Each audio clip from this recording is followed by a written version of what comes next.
It's the altar where they worship. That's what they eat when they've eaten too much food.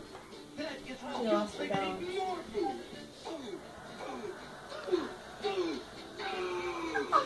So, you think they have enough? Well, they don't. I would put her in that. It's never enough. And what do they do with the stuff they don't eat?